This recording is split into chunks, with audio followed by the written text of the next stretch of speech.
Chaitanya, and today I am going to tell you one new experiment. The name of this experiment is water density.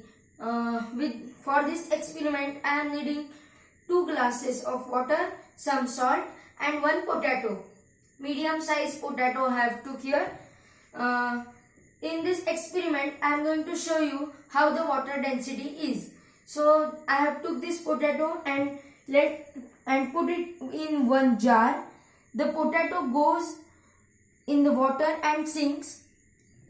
This tells us that potato sinks in the water. Now I am going to add 4 spoons of salt in 1 glass of water.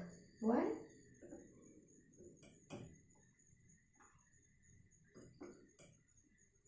3 and 4. Now I am going to dissolve it into the water.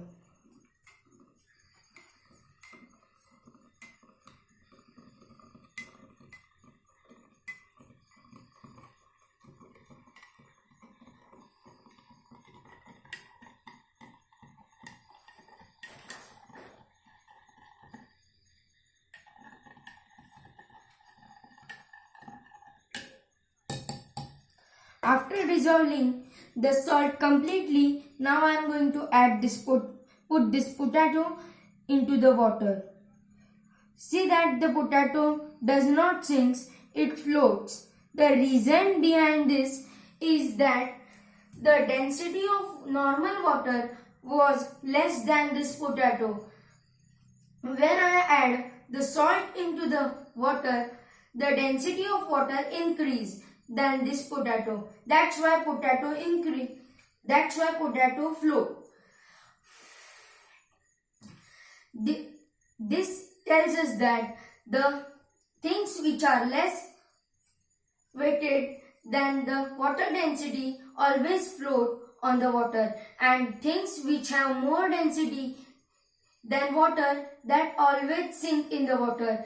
This is also an example I am giving to you.